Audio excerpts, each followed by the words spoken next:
Imam Hassan al-Rashid had always been a man of unwavering faith, but in recent months, that faith had been tested by waves of grief and anger that seemed to crash over him without warning.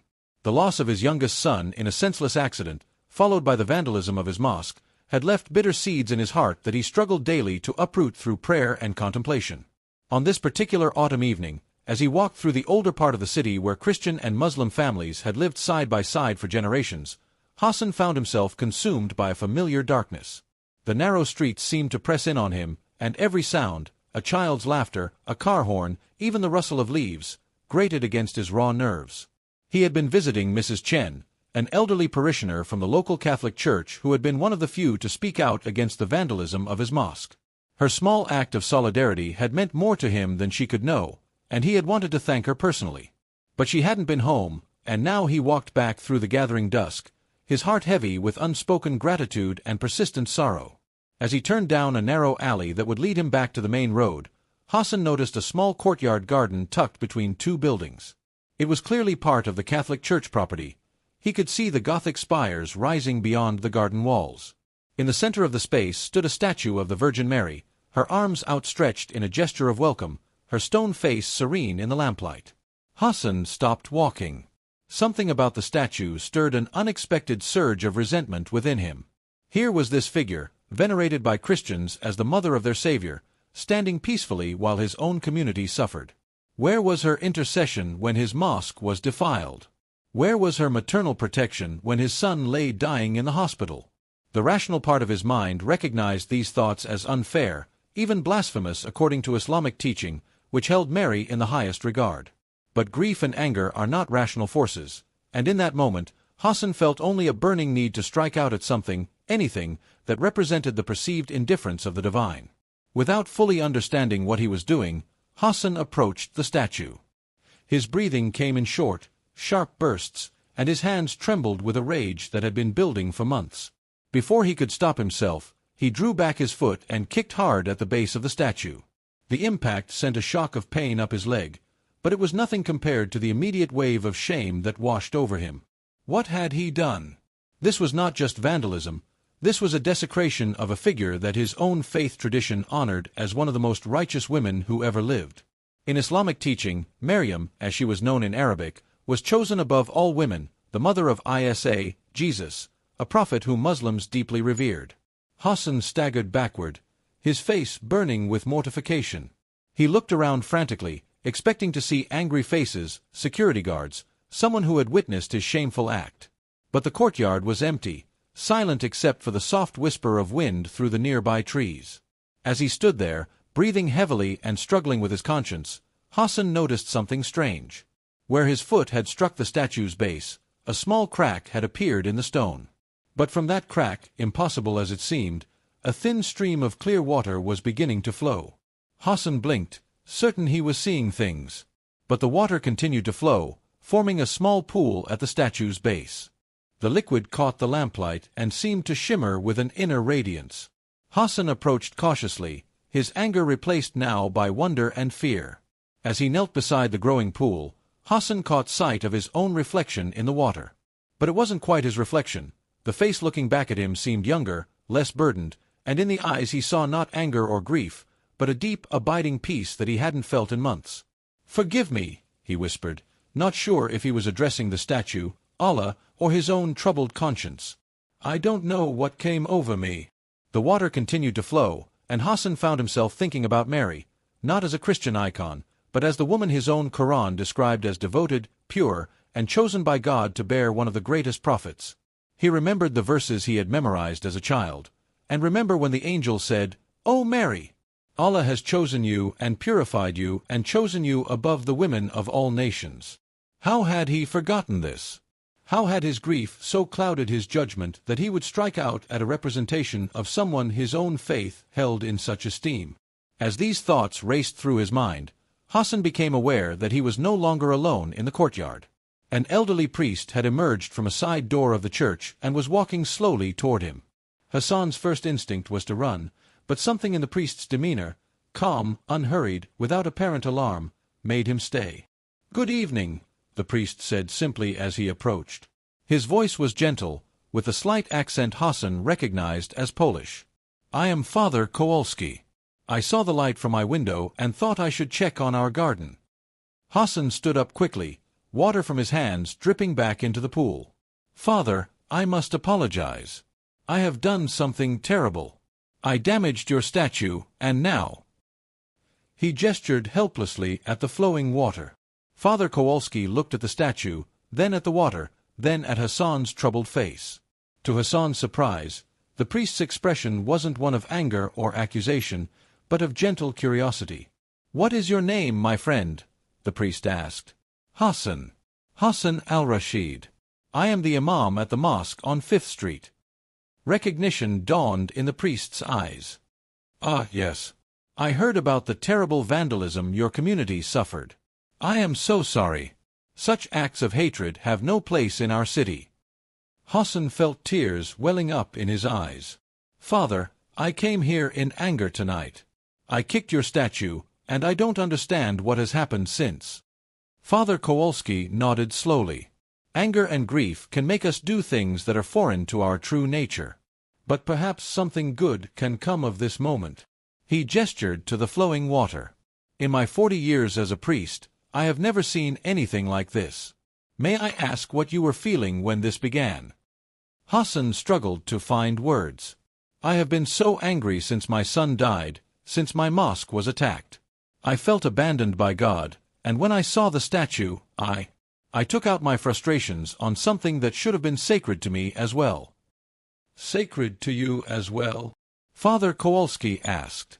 "In Islam, we revere Mary, Maryam, as one of the most righteous women who ever lived. She is honored in our holy book as the mother of the prophet Jesus. What I did was not just wrong, it was a betrayal of my own faith." The two men stood in contemplative silence for a moment, watching the water flow.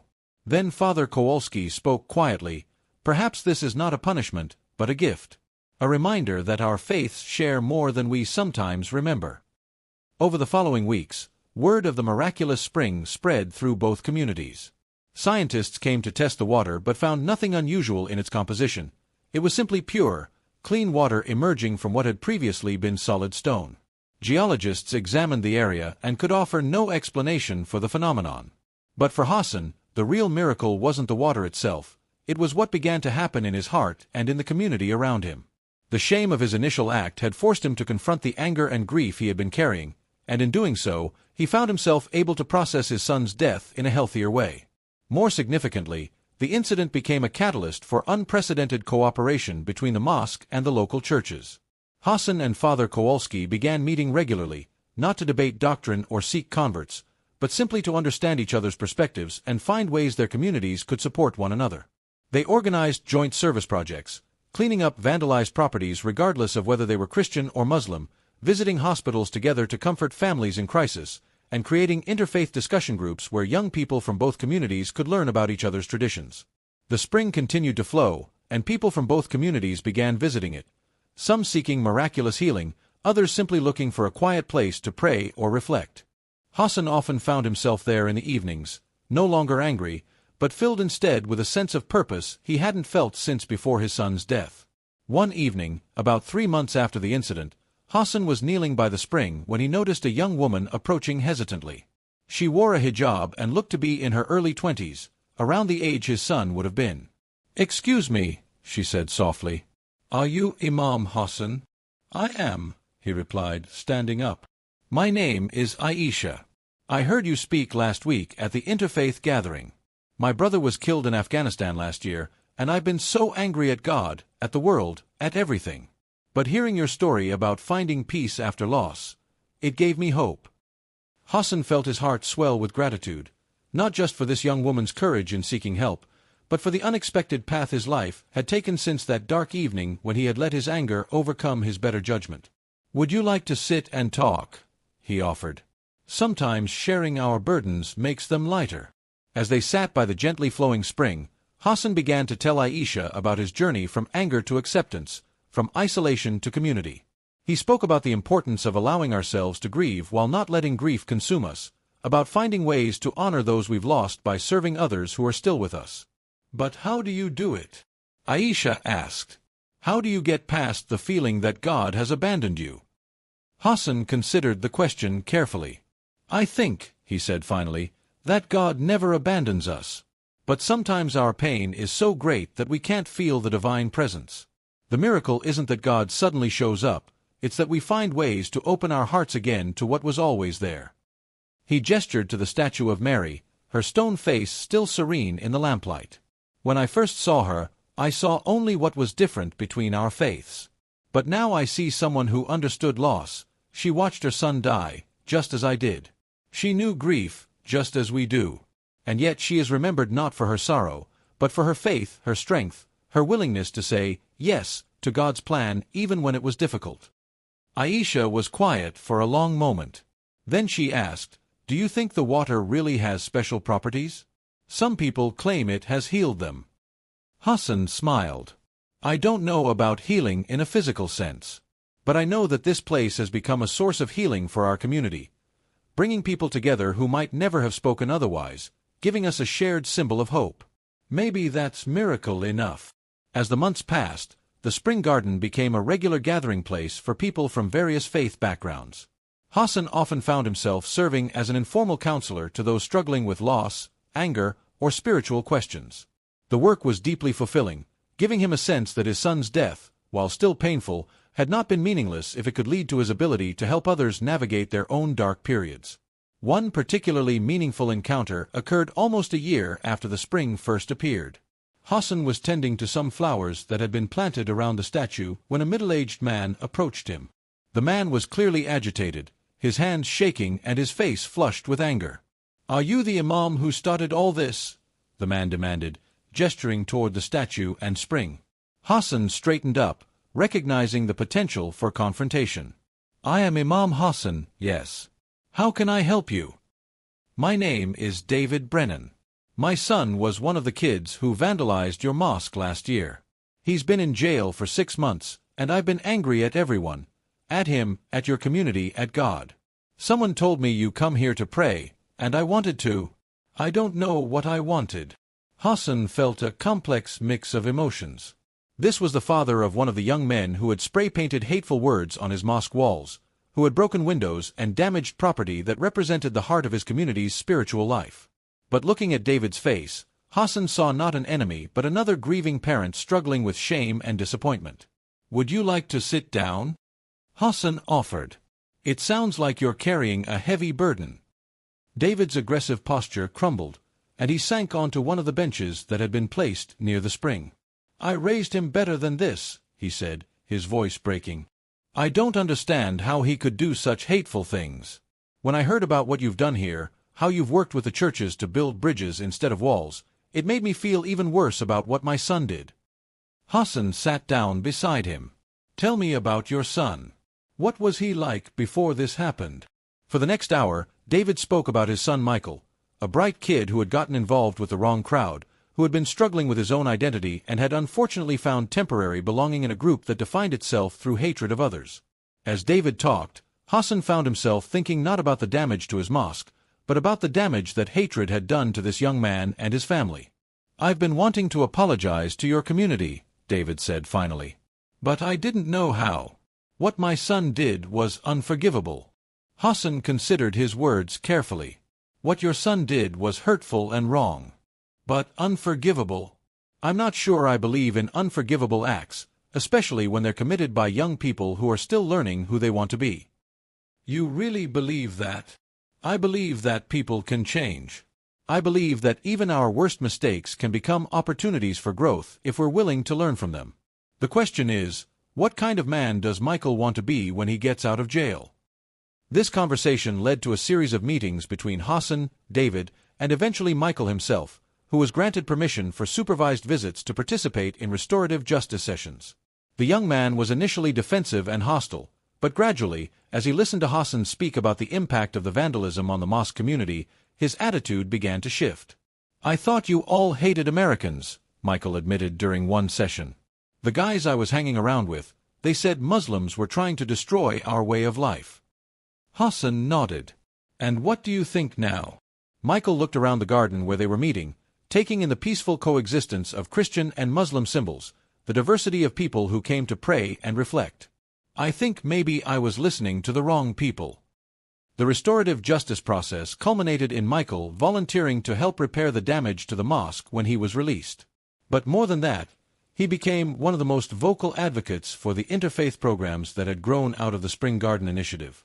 2 years after Hassan's moment of anger had inadvertently created the spring, the site had become a recognized symbol of interfaith cooperation in the city.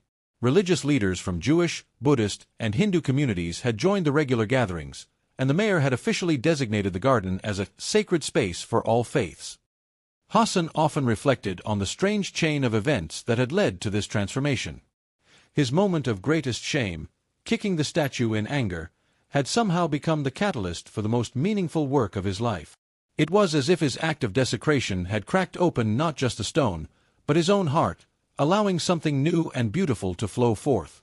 One evening, as he knelt by the spring during his regular prayer time, Hassan was joined by Father Kowalski, as had become their custom. "Do you ever regret that night?" the priest asked. "The anger, the kick, all of it?" Hassan considered the question. "I regret the anger and the disrespect. Those feelings came from a place of pain, not faith. But I can't regret the outcome. If that moment of weakness hadn't happened, none of this would exist." He gestured to encompass not just the garden, but the larger community of understanding that had grown around it. "It's strange how God works," Father Kowalski mused, "using our failures to create something beautiful." "In Islam, we have a saying," Hassan replied. "Allah is beautiful and loves beauty. But I think sometimes the most beautiful things grow from broken ground."